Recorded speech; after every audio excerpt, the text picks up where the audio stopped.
NFL Fox insider, Mr.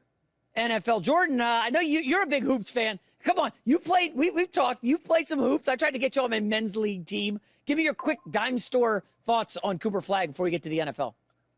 Oh, I think he is as good a prospect as we've seen to come out in the last decade. Absolutely love him.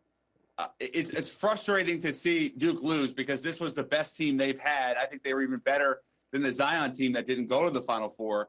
But I don't see any weakness. You mentioned he reclassified. He really should be in high school. I don't see any weakness with him. Love him. And he is as good a can't miss as you can find.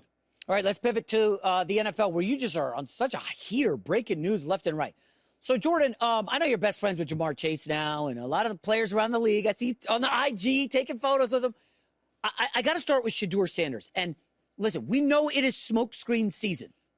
What the hell's going on with Shedeur Sanders? I saw a Tennessee report that, and I've never seen this wording, we have mutually agreed to cancel our whatever it was, the Tennessee Titans and Shedeur. Yeah. We've mutually agreed to not meet. Like, what's happening here? What does that mean, J-Mac? Yeah. All that means is, well, two things. One is that Cam Ward is probably going to go number one, which we've been saying for the last month or so. Yep.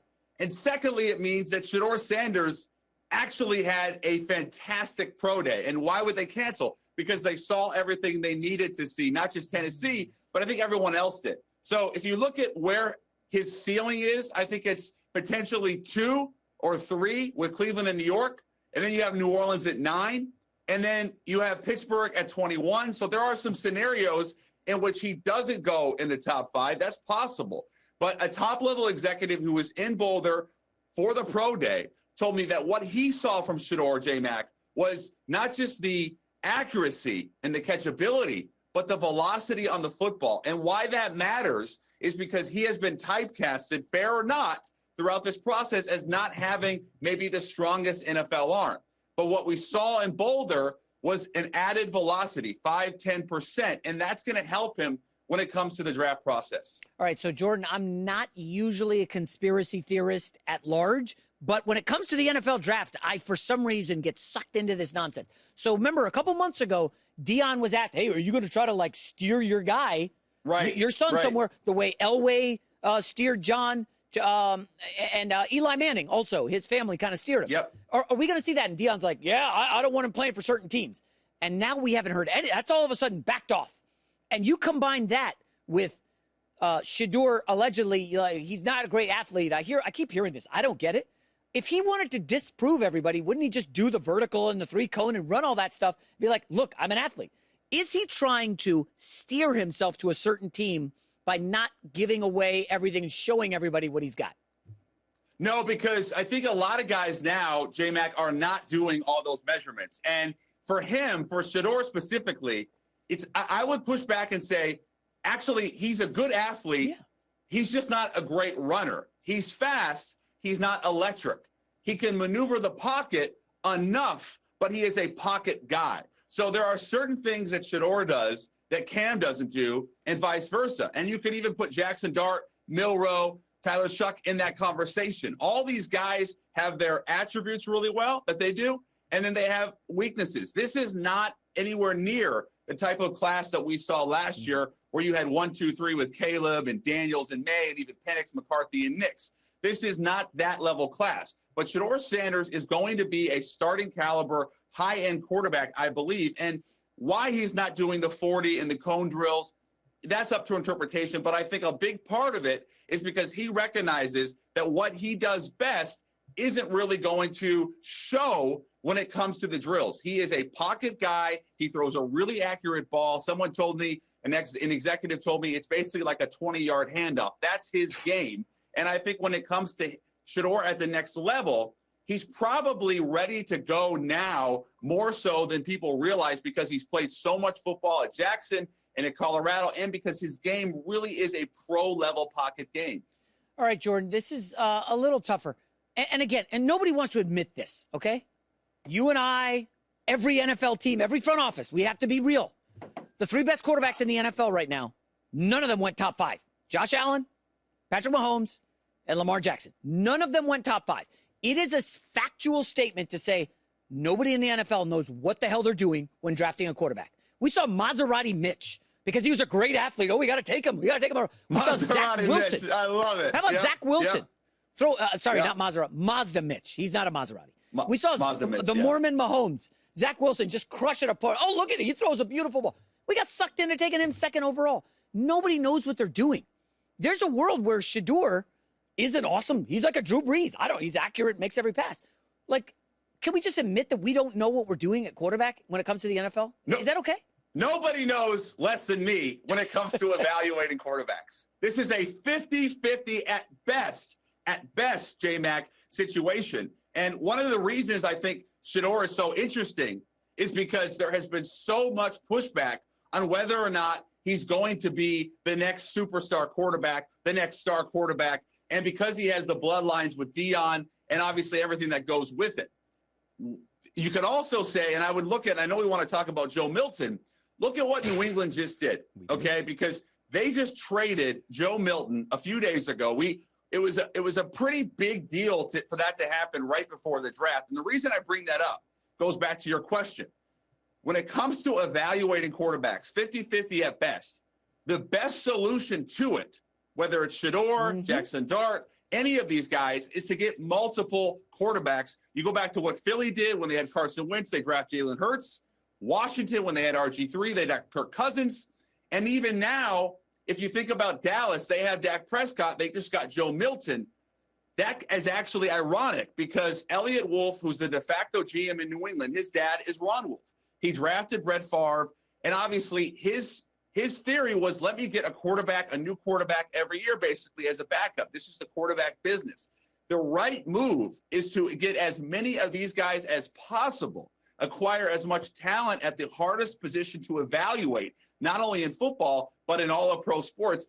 That's the solution. So I actually gave Dallas a lot of credit, and I think a lot of these teams that are drafting quarterbacks when they already have a quarterback, that's the right move. And so when it comes to whoever gets Sanders or Dart or Milroe, it would behoove them, in my opinion, to get another guy, or to have a veteran on the roster so that you can absolutely give yourself the best possible, I would say, scenario at getting this thing right. 100% agree.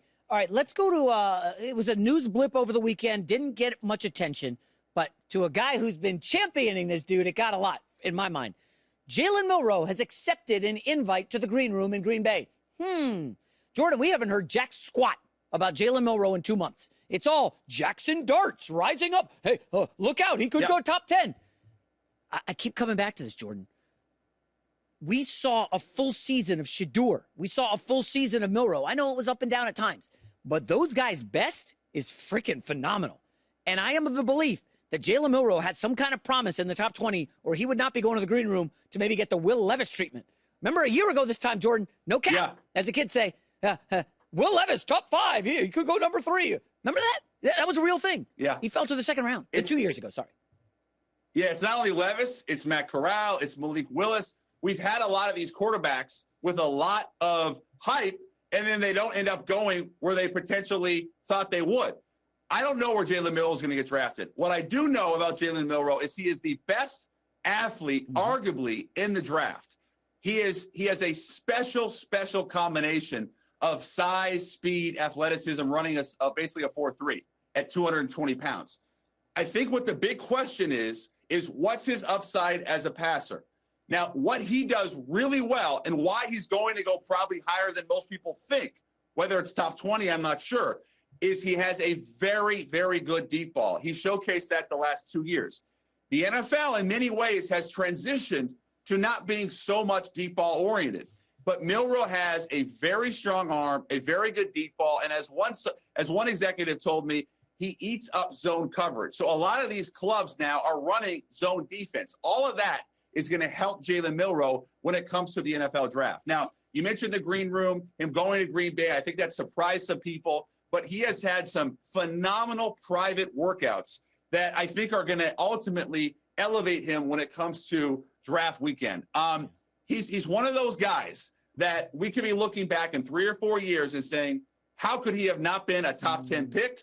Or we could look back and say, that's why he wasn't a top 10 pick. I happen to believe It's the former. I think Jalen Milroe is abundantly talented. I think the Alabama offense, in many ways, as good as it was, didn't showcase all the things he did, and he didn't have the elite wide receivers that offense has had over the last several years. So I really like him, and I think he's going to go higher than most people think. What did you say some of this stuff is situational? If Lamar Jackson, who fell to 32, right, it doesn't go to the Ravens, a great organization. If he goes to the Browns or something, like, he ain't going to be Lamar Jackson. I'm sorry. That's just not how it works. And so I worry if Milroe goes to, like, Pittsburgh, which just doesn't know what to do with quarterbacks.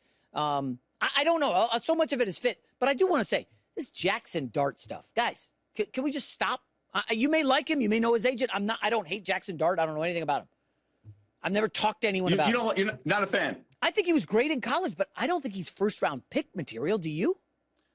So coming out of SC, no. But I think what he did in Oxford at Ole Miss really put him in that conversation. Now, I'm not ready to stamp him as a first-rounder, but what I am ready to do is say that the league has finally come around on Dart enough that there is a very possible scenario where he ends up going in the first and ends up being the third quarterback drafted after the top two. So I think Jaxson Dart, you mentioned scenario, you mentioned Lamar having to go to somewhere like the Ravens. If Jaxson Dart goes to a system where he can sit a year and really learn an NFL offense, look at J.J. McCarthy last year. Now he's going to have an opportunity to start. Obviously, he had the 2 knee surgeries, but Dart has a live arm.